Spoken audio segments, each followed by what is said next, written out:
Hello students, area under curve by using definite integration इस topic में मेरा ये सेकंड लेक्चर है। प्रीवियस लेक्चर में मैंने कुछ छोटे टाइप के एग्जाम्पल सॉल्व करके दिया था।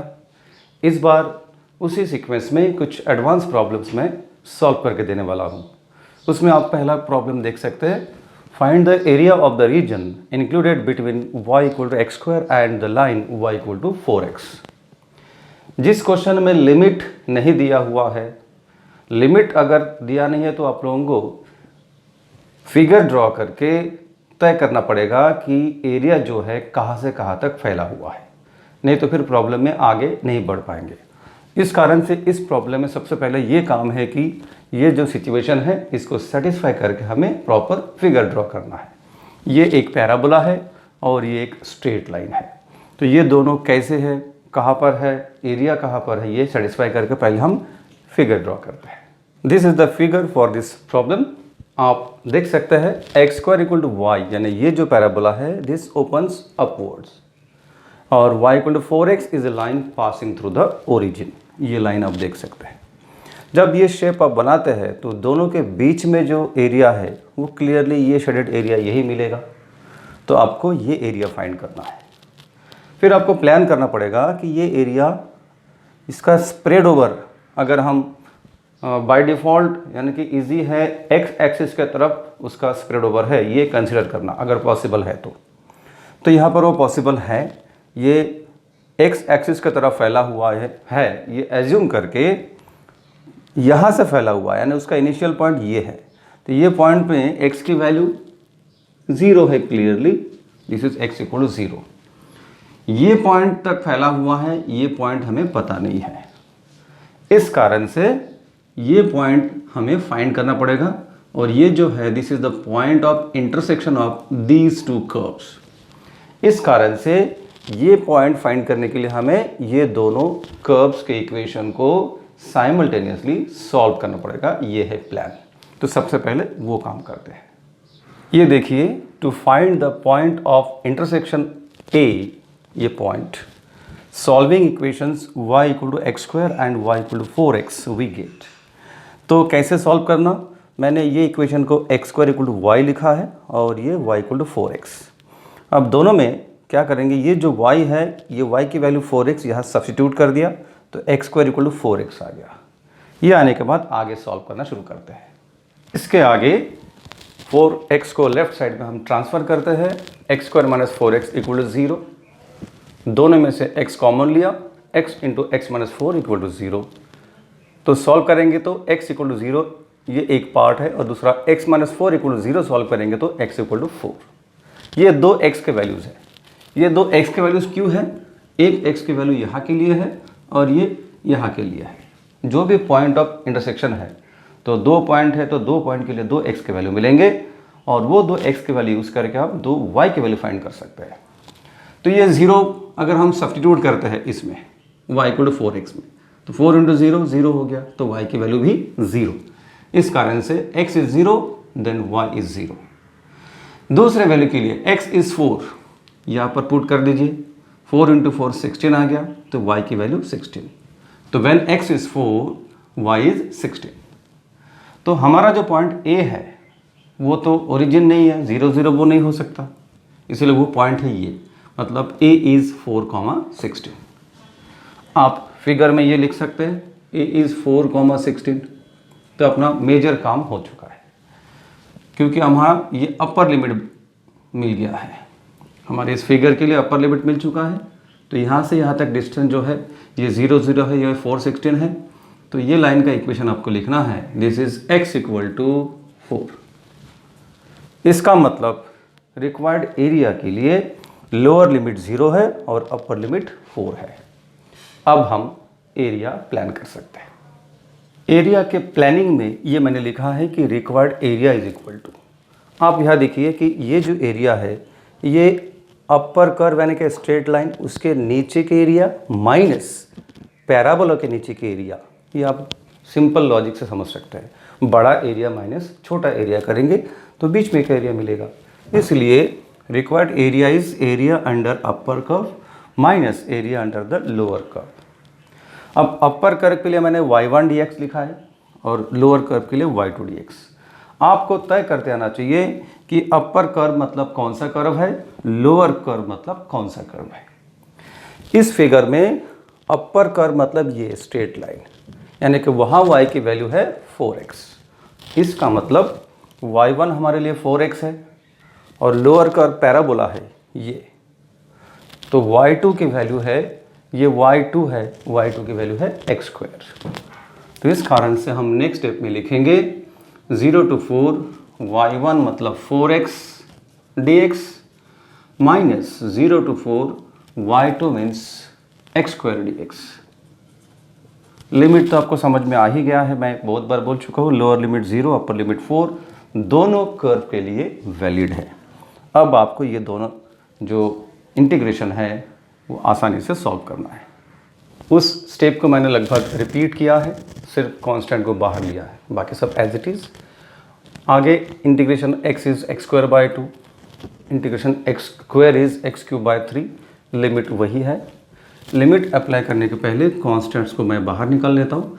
4/2 is 2, variable as it is, 1/3 constant out, x³ as it is. अब हम इसमें अपर लिमिट और लोअर लिमिट अप्लाई करेंगे। तो 2 अपर लिमिट इज़ 4, तो 4² minus 0 minus 1/3 upper limit 4³ minus 0। Limit apply हो चुका है। अब आगे 2 into 4² 16 minus 1/3 4³ is 64। That means 32 minus 64 divided by 3। इस तरीके से आगे आंसर आएगा। क्रॉस मल्टीप्लाई किया है 96 माइनस 64/3, दैट गिव्स 32/3। एरिया है करके square units. So this is the required answer. ऐसे क्वेश्चंस 3 मार्क या 4 मार्क के लिए इंपॉर्टेंट है, JEE के लिए भी इंपॉर्टेंट है, किसी भी स्टेट बोर्ड के लिए भी इंपॉर्टेंट है। That's all for this question. देखते हैं next question. Next question, find the area of the ellipse x² plus y² equal to 1।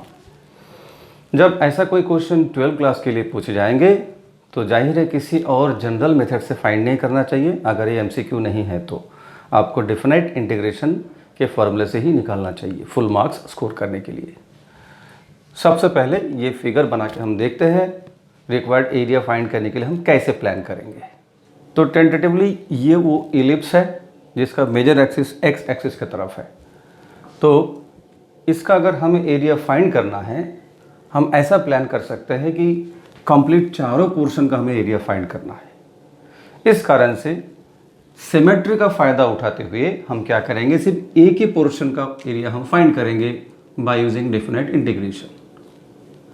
तो ये जो मैंने मार्क किया है, ये पोर्शन इधर इधर और ये तीनों पोर्शन की एरिया और ये एरिया सेम है by symmetry. That means area of the ellipse is 4 times area in the first quadrant. और फर्स्ट क्वाड्रेंट की ये जो एरिया है ये फाइंड करना काफ़ी आसान है। तो इस तरीके से हम लोग यहाँ पर प्लान करने वाले हैं। According to that plan we can write required area is equal to 4 into area in the first quadrant. और फार्मूला अगर अप्लाई करें तो 4 इंटू, ये मैंने बेसिक फार्मूला लिख के रखा है, a to b y dx। अब यहाँ पर y क्या आना है वो हम यहाँ से डिराइव करके लाएंगे, क्योंकि यहाँ पर जो कर्व है that curve is the ellipse, इसलिए ये एलिप्स के इक्वेशन में से हमें y की वैल्यू लाकर यहाँ पर सॉल्व करना है आगे, और उसमें लोअर और अपर लिमिट a और b भी तय करना है। तो आपको एलिप्स के जो वर्टाइसेस है वो निकाल के देखना है, सो दैट आप ये लोअर लिमिट और ये अपर लिमिट फाइंड कर सकते हैं।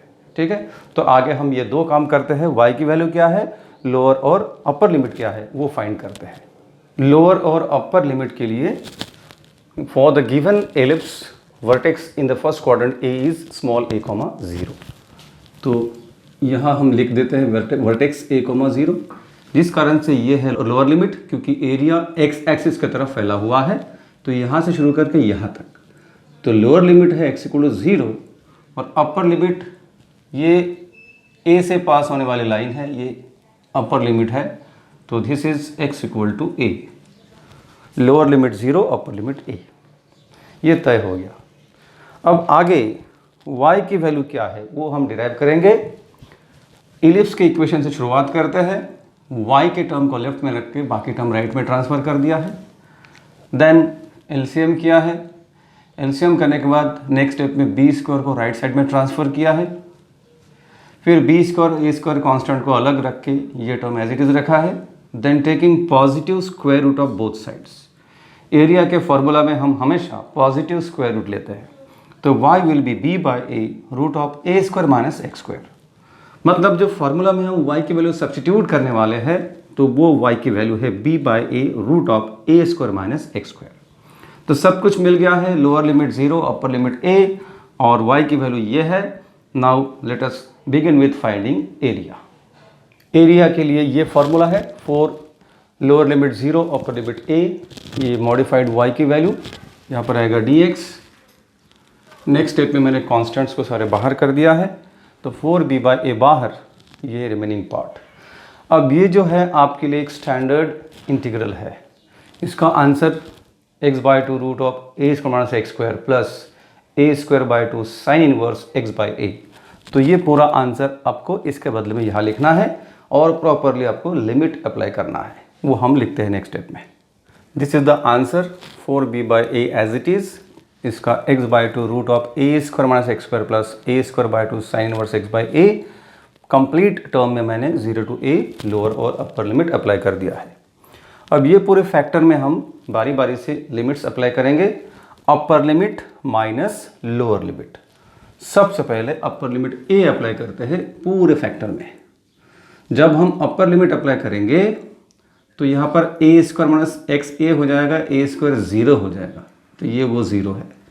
यहाँ पर जब a अप्लाई करेंगे तो a square by 2 sine inverse a by a मतलब 1 बन जाएगा, तो ये plus a square by 2 sine inverse 1।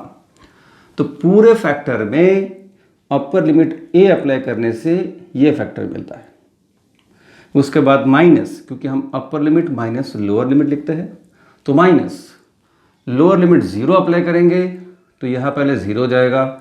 x 0 होने से ये पूरा टर्म 0 हो जाएगा, और प्लस यहाँ पर 0 हो जाएगा तो साइन इनवर्स 0 बाई ए 0।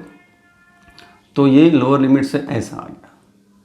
इस कारण से आगे क्या मिलेगा, आगे स्टेप में मॉडिफाई करते हुए हमें सिर्फ साइन इनवर्स 1 यानी कि पाई बाई 2 सब्स्टिट्यूट करना है और साइन इनवर्स 0 अप्लाई करना है। इसके आगे ये मैंने sign inverse 1 pi by 2 apply कर दिया है, साइन इनवर्स 0 अप्लाई कर दिया है। As a result next step में ये टर्म तो 0 हो गया, वो मैंने लिखा नहीं, तो ये 4b by a multiplied by a square by 2 into pi by 2 यानी कि a square pi a square by 4। Next step में 4 and 4 get cancelled. A square में से एक ए कैंसिल हो जाएगा, बैलेंस रहेगा सिर्फ pi a b. So this pi AB square units is the required area of the ellipse। तो नीचे एक सेंटेंस आप लिख सकते हैं कि required area of the ellipse is pi AB square units। That is the complete solution। तो इसमें कोई फ्लॉ नहीं है, you will get complete marks in all the steps। That's all for this lecture। इसके आगे के लेक्चर में मैं कुछ और एडवांस क्वेश्चंस लेकर आऊँगा।